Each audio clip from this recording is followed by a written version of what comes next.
H D Revanna ಅವರಿಗೆ ಕೊಟ್ಟಿರುವಂಥ ಜಾಮೀನನ್ನ ಪ್ರಶ್ನಿಸಿ ಈಗ ಮೇಲ್ಮನವಿಯನ್ನು ಸಲ್ಲಿಸೋಕೆ ಎಸ್ಐಟಿ ಮುಂದೆ ಹೋಗ್ತಾ ಇದೆ. ಹೈಕೋರ್ಟ್ನಿಂದ ಎಚ್ ಡಿ ರೇವಣ್ಣಗೆ ನೋಟಿಸ್, 5 ದಿನಗಳ ಒಳಗೆ ವಕೀಲರ ಮೂಲಕ ಕೋರ್ಟ್ಗೆ ಹಾಜರಾಗಲು ಸೂಚನೆಯನ್ನು ಕೊಟ್ಟಿದ್ದಾರೆ. ಹರದನಹಳ್ಳಿಯ ಮನೆಯಲ್ಲಿ ರೇವಣ್ಣಗೆ ನೋಟಿಸ್ ಅನ್ನು ಪೊಲೀಸರು ನೀಡಿದ್ದಾರೆ. ಹೊಳೆನರಸೀಪುರ PSI ಅಜಯರಿಂದ ನೋಟಿಸ್ ಜಾರಿಯಾಗಿದೆ. ನೋಟಿಸ್ ಜಾರಿ ಮಾಡಿ ಸಹಿಯನ್ನ ಪಡೆದುಕೊಂಡು ಹೋಗಿದ್ದಾರೆ PSI.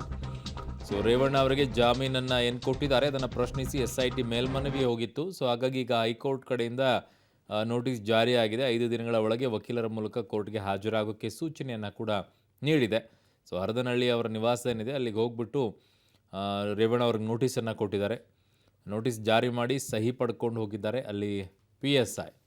ಸೊ ಹಾಗಾಗಿ ವಾಟ್ ನೆಕ್ಸ್ಟ್, ಈಗ ಅವ್ರಿಗೆ ಕೊಟ್ಟಿರುವಂಥ ಜಾಮೀನು ಏನಾಗುತ್ತೆ ಅದು ಒಂದು, ಇನ್ನೊಂದು ಕಡೆಗೆ ಚರ್ಚೆ, ಇನ್ನೊಂದು ಕಡೆಗೆ ಭವಾನಿ ರೇವಣ್ಣ ಅವ್ರದ್ದು ಕೂಡ ಇದೆ. ಸೊ SID ಕಸ್ಟಡಿಯಲ್ಲಿ ಒಂದು ಕಡೆಗೆ ಮಗ ಪ್ರಜ್ವಲ್ ಇದ್ದರೆ, ಇನ್ನೊಂದು ಕಡೆಗೆ ಭವಾನಿ ರೇವಣ್ಣ ಅವರು ಅಜ್ಞಾತವಾಗಿದ್ದಾರೆ. ಸೊ ಹೊಳೆನರಸೀಪುರದಲ್ಲಿ ರೇವಣ್ಣ ಅವರ ದೇಗುಲ ದರ್ಶನ ಮಾತ್ರ ಮುಂದುವರಿತಾನೆ ಇದೆ. ಕುಟುಂಬಕ್ಕೆ ಎದುರಾಗಿರೋ ಸಂಕಷ್ಟ ದೂರ ಮಾಡಪ್ಪ ಅಂತ ಹೇಳಿ ದೇವ್ರ ಮೊರೆ ಅವರು ಹೋಗ್ತಾನೆ ಓಡಾಡ್ತಾನೆ ಇದ್ದಾರೆ. ಸೊ ಹರದನಹಳ್ಳಿಯಲ್ಲಿರುವಂಥ ದೇವೇಶ್ವರ, ಹೊಳೆನರಸೀಪುರದಲ್ಲಿರುವಂಥ ಲಕ್ಷ್ಮೀ ನರಸಿಂಹಸ್ವಾಮಿಗೆಲ್ಲ ಪೂಜೆ ಮಾಡಿದ್ದಾರೆ. ನಾಳೆ ಏನೋ ದಕ್ಷಿಣ ಶಿಕ್ಷಕರ ಕ್ಷೇತ್ರದ ಚುನಾವಣೆ ಮತ್ತು 4ರ ಫಲಿತಾಂಶ ಇದೆ. ಸೊ ಹಾಗಾಗಿ ಅವರ ನಿವಾಸದಲ್ಲೇ ಮುಖಂಡರ ಜೊತೆಗೆ ಸಭೆಯನ್ನು ಕೂಡ ರೇವಣ್ಣ ಅವರು ಕರೆದಿದ್ದಾರೆ.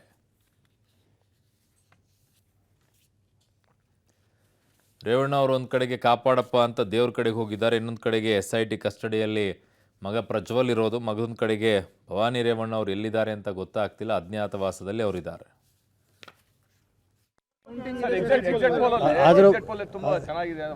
ಅದ್ರ ಬಗ್ಗೆ ನಾನು ಇವತ್ತೇನು ಹೇಳಲ್ಲ. ಈಗ ಈ ದೇಶ ಏನಾದ್ರು ಇವತ್ತು ಉಳಿಬೇಕಾದ್ರೆ ಮೋದಿಯವರು ಪ್ರಧಾನಮಂತ್ರಿ ಅವರು. ಇವತ್ತು ಎಲ್ಲ ಲಕ್ಷ್ಮೀ ನರಸಿಂಹ ಇರೋವರೆಗೂ ನನಗೆ ತೊಂದರೆ ಇಲ್ಲ. 3 ಕ್ಷೇತ್ರದಲ್ಲಿ 3 ಕ್ಷೇತ್ರ